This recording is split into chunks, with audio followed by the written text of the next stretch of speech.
তো গাইস কেমন আছেন সবাই? আশা করি সবাই ভালো আছেন। তো বন্ধুরা আজকে আমি আপনাদের শেখাবো কি করে আপনি এই ধরনের ক্লাউড ম্যানিপুলেশন ফরওয়ার্ডিং করবেন। তো আপনারা যদি এই ধরনের ফরওয়ার্ডিং করতে চান তাহলে অবশ্যই ভিডিওটা লাস্ট পর্যন্ত দেখতে থাকবেন। তো চলো বন্ধুরা ভিডিওটি শুরু করা।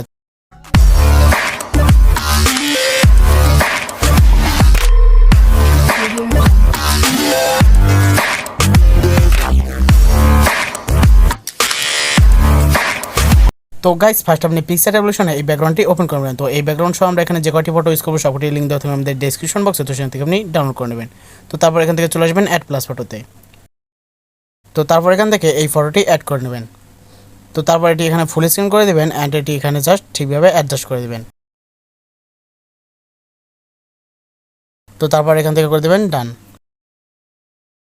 তো তারপর এখান থেকে আবারও চলে আসবেন অ্যাড প্লাস ফটোতে অ্যান্ড এখান থেকে এই ক্লাউডের ফটোটি এখানে অ্যাড করে দেবেন। তো অ্যাড করে দেওয়ার পর জাস্ট এখান থেকে চলে আসবেন ইরেজার অপশনে অ্যান্ড এখান থেকে জাস্ট এই নেমটি এখানে ইরেজ করে দেবেন। তো ইরেজ করে দেওয়ার পর জাস্ট করে দেবেন ডান। তো তারপর এখান থেকে জাস্ট যে কোনো এক জায়গায় ট্যাপ করে দেবেন অ্যান্ড এখান থেকে অ্যাড প্লাসে ক্লিক করবেন অ্যান্ড এখান থেকে আপনি আপনার ফটোটি অ্যাড করে নেবেন। তো আমি এই ফটো থেকে ব্যাকগ্রাউন্ড রিমুভ করে রেখেছি। তো আপনারা যদি ফটো থেকে ব্যাকগ্রাউন্ড রিমুভ করতে না পারেন তো এই বিষয়ে আমাদের একটি ভিডিও রয়েছে, ডেসক্রিপশন হচ্ছে লিঙ্ক দেওয়া থাকবে, তো সেটি আপনারা দেখে নিতে পারেন। তো তারপর এটা ঠিকভাবে এখানে অ্যাডজাস্ট করে দেবেন।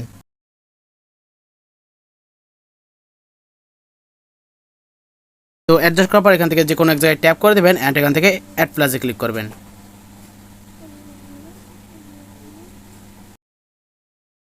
অ্যান্ড এখান থেকে এই মুনের পেন্সিলটা অ্যাড করে দেবেন। তো অ্যাড করে দেওয়ার পর জাস্ট এটি ঠিকভাবে এখানে অ্যাডজাস্ট করে দেবেন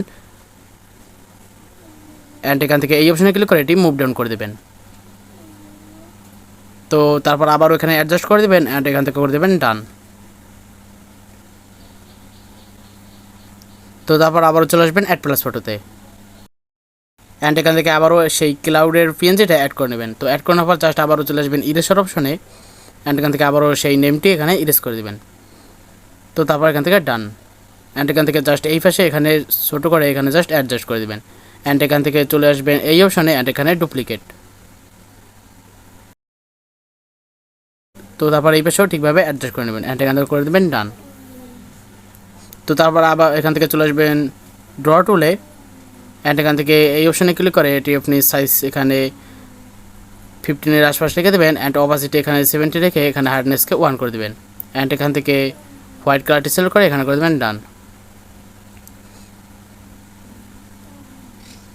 তো তারপর এটি এখানে জুম করে এখান থেকে জাস্ট আপনি এভাবে ইরেজ করে দেবেন।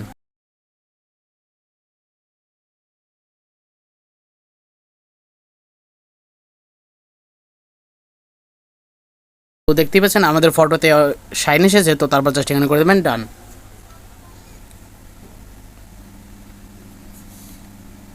অ্যান্ড এখান থেকে জাস্ট অ্যাড প্লাসে ক্লিক করবেন অ্যান্ড এখান থেকে এই রেইনের পেন্সিলটা এখানে অ্যাড করে দেবেন। তো অ্যাড করে দেওয়ার পর জাস্ট এখান থেকে চলে আসবেন ব্লেন্ড অপশনে অ্যান্ড এটি স্ক্রিন। তো তারপর জাস্ট ঠিক এভাবে এটি এখানে অ্যাডজাস্ট করে দেবেন।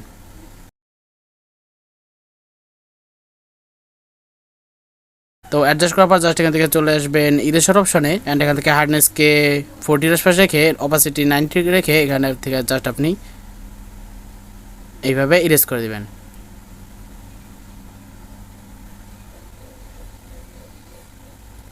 তো তারপর এখান থেকে জাস্ট আপনার পা থেকে ওইটি জাস্ট ঠিকভাবে ইরেজ করে দেবেন।